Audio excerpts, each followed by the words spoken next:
Ration പ്രതിസന്ധി. സർക്കാരിന്റെ അനാസ്ഥയ്ക്കെതിരെ Uliyannoor ration കടയ്ക്ക് മുന്നിൽ കോൺഗ്രസ് പ്രതിഷേധം സംഘടിപ്പിച്ചു. ജനങ്ങൾ 4 കാലിൽ സഞ്ചരിച്ചാൽ സർക്കാരിന് 2 കാലിൽ നിവർന്നു നിൽക്കാൻ കഴിയുന്ന അവസ്ഥയിലാണ് ഇന്ന് കേരളമെന്നും മദ്യം നല്ല രൂപത്തിൽ വിതരണം ചെയ്ത് ഖജനാവിൽ കാശ് വന്നാലേ സർക്കാരിന് നിവർന്നു നിൽക്കാൻ കഴിയുമെന്ന സാഹചര്യമാണ് നിലനിൽക്കുന്നതെന്നും പ്രതിഷേധ സമരം ഉദ്ഘാടനം ചെയ്തുകൊണ്ട് DCC എക്സിക്യൂട്ടീവ് അംഗം VK ഷാനവാസ് പറഞ്ഞു. അപ്പോൾ റേഷൻ കടയെ സംബന്ധിച്ചിടത്തോളം റേഷൻ കട നടത്തുന്ന ആളുകൾ അവരുടെ ഉപജീവന മാർഗമാണത്. പല ആളുകളും റേഷൻ കട നിർത്തി മറ്റ് തൊഴിലുകൾ അന്വേഷിച്ചു പോയി. ഇവിടെ അവർക്ക് കൃത്യമായി കൊടുക്കാമെന്നേറ്റ കമ്മീഷൻ കൃത്യമായി കൊടുക്കുന്നില്ല.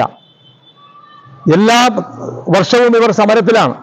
സമരം ചെയ്യുമ്പോൾ ഗവൺമെന്റ് അവർക്ക് കൃത്യമായി കമ്മീഷൻ കൊടുക്കും എന്ന് പറയുന്നു. നമുക്കറിയാം, ഒരു റേഷൻ കടയിൽ നിന്ന് ഉള്ള വരുമാനം എത്രയാണ് എന്ന് നമുക്കറിയാം. വളരെ തുച്ഛമായ വരുമാനമാണ് റേഷൻ കടക്കാർക്കുള്ളത്.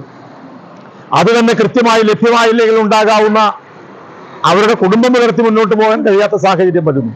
അങ്ങനെ വരുമ്പോൾ റേഷൻ കടക്കാർ സമരത്തിനും പ്രതിഷേധത്തിനും നിർബന്ധിതരായി തീരുന്ന സാഹചര്യം കേരളത്തിലുണ്ട്.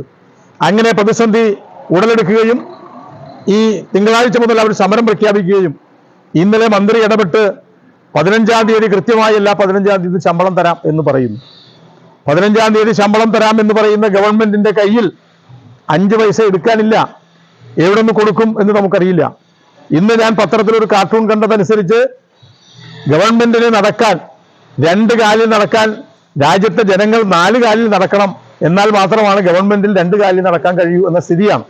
ആ പറഞ്ഞതിന്റെ അർത്ഥം അത്യാവശ്യം മദ്യം വ്യാപകമായി വിതരണം ചെയ്ത് ആളുകൾ 4 കാലിൽ നടന്നാൽ ഗവൺമെന്റിന്റെ ഖജനാവിലേക്ക് പണം വരും.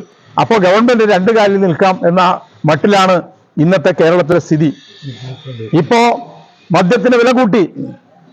വില കൂട്ടിയാൽ മദ്യം കഴിക്കില്ല എന്ന് വരുമോ? ഇല്ല. കൂടിയ വിലയ്ക്ക് മദ്യം വാങ്ങിക്കുന്നു.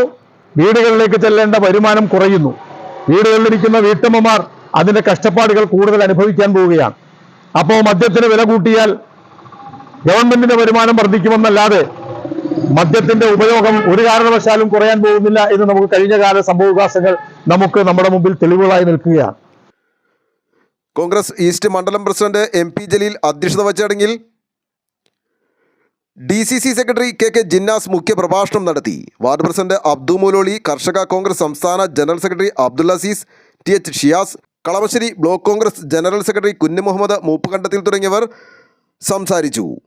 സുദർശൻ GS, ദീപു, അൻസാർ തെറ്റയിൽ, സലീം മലിശ്ശേരി തുടങ്ങിയവർ പ്രതിഷേധ സമരത്തിന് നേതൃത്വം നൽകി. ആലുവ ലൈവ് ന്യൂസിനു വേണ്ടി സിദ്ദീഖ് കാരക്കാടിനൊപ്പം സനൂപ് കളമശ്ശേരി.